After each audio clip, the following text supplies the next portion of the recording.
Una vez que ya tenemos cuáles van a ser los individuos que se van a reproducir, pues corresponde el turno a la aplicación del operador de recombinación.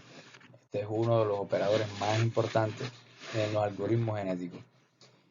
Y lo que hace es intercambiar los genes de los padres. Hay varias formas de realizar este intercambio de genes para así producir un hijo que supuestamente, si los padres son padres de alta calidad, pues esto asume heurísticamente que el hijo va a ser o podría ser un individuo de alta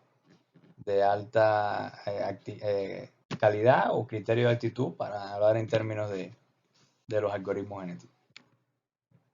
Entonces, los algoritmos de recombinación, los operadores de recombinación más usados, entre los más usados por la comunidad científica, están el de un punto, el de 2 puntos y el de recombinación uniforme, que es el que estamos aplicando acá en la diapositiva, donde lo que hace el operador de recombinación uniforme es que con la misma probabilidad yo puedo seleccionar un gen de uno de los dos padres. Es decir, yo recorro el cromosoma y por cada gen puedo escoger o el gen de un padre o el gen del otro y pasárselo al hijo. De esta forma se crea un hijo y entonces podemos crear el otro hijo utilizando el gen contrario al que utilizamos en el hijo anterior. Este es el caso de que se defina que dos padres van a producir dos hijos, que es la forma más común de hacer la recombinación, pero hay otras formas donde pueden utilizar más padres y donde pueden dar lugar a más hijos. Esto ya depende de la configuración y el diseño que se le haga al algoritmo genético.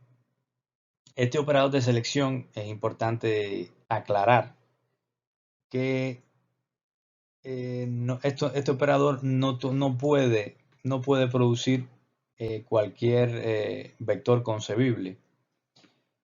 Como se muestra en la figura, donde se aplica la recombinación entre dos puntos en 3 dimensiones, el resultado, los hijos, en el caso que se aplique la recombinación uniforme, solo pueden ser puntos en los extremos, en las esquinas del cubo que se forma en el espacio por estos dos puntos. Es decir, este operador de recombinación no puede dar cualquier vector concebible en el espacio y por lo tanto es interpretado como un operador de búsqueda local. ¿Sí? Está limitado a los padres a los que se les realiza este operador, a los que se le aplica este operador. Por tanto, si solo se aplicara este operador, pues si no se introduciera otro tipo de diversidad en el algoritmo, pues el algoritmo convergiera muy pronto y muy probable que no estemos contando con las mejores soluciones que podamos obtener. Entonces, para introducir diversidad en la población de soluciones, es necesario introducir el operador de mutación, que lo que hace este operador es escoger ciertos genes con cierta probabilidad e intercambiar su valor a otro gen, que va a depender de el rango de esa variable de decisión, la que esté representando el gen que vamos a mutar. En el caso de la mutación uniforme, pues lo que hace es, ya definido el gen que se va a mutar, pues se escoge en el rango que se mueve esa variable de decisión representada por el gen, se escoge con la misma probabilidad cualquier valor cualquier valor en ese rango. Entonces, ¿cuántos genes se mutan? Bueno, eso está definido por la probabilidad de mutación, que usualmente se utiliza un valor de 1 dividido entre la longitud del cromosoma, de forma tal que el valor esperado de genes que se muten en cada cromosoma sea 1. Pero esto es un parámetro configurable. Sí, como yo he insistido a lo largo de la clase, es muy importante lograr un compromiso entre la exploración y la explotación. Si yo defino esta probabilidad de mutación muy grande, pues voy a tender a diversificar mucho y a favorecer la exploración. Si yo no muto, lo llevo a cero la probabilidad de mutación, pues voy a tender solamente a la intensificación y entonces el algoritmo puede converger prematuramente.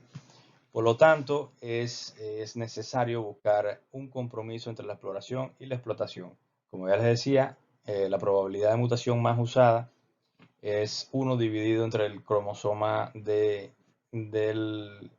la longitud del cromosoma, de forma tal que el valor esperado de genes que se muten en cada mutación sea uno solo. Otro parámetro que puede configurarse en el algoritmo genético pues es la probabilidad de recombinación. La probabilidad de recombinación usualmente se usa un número bien cercano a 1, 0.9 o 1, de forma tal que siempre ocurra la recombinación. Y en caso que no ocurra, pues los padres pasan a sí mismos a la próxima generación sin hacer recombinación. Entonces, este es un parámetro también que se puede configurar de forma tal que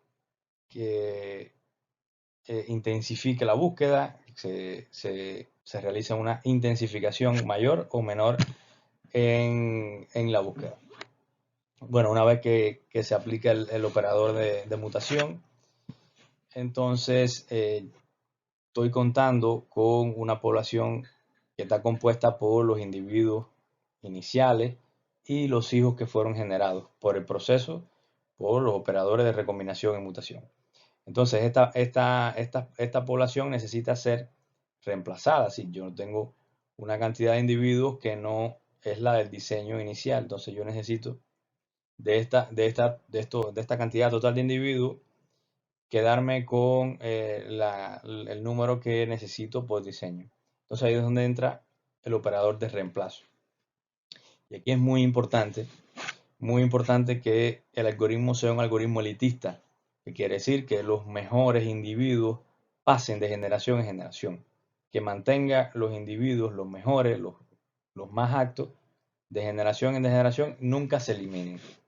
Esto es lo que se le llama un algoritmo elitista. Entonces, la forma más usual de realizar el reemplazo pues es escoger, en dependencia de la cantidad de individuos que yo tenga que tener de generación en generación, pues escoger esa cantidad de individuos que sean los mejores entre la población total, entre los viejos individuos, los individuos iniciales y los nuevos hijos. De forma tal que siempre se mantenga de generación en generación los mejores, los individuos más altos. Entonces, de esta forma, terminamos con los algoritmos genéticos.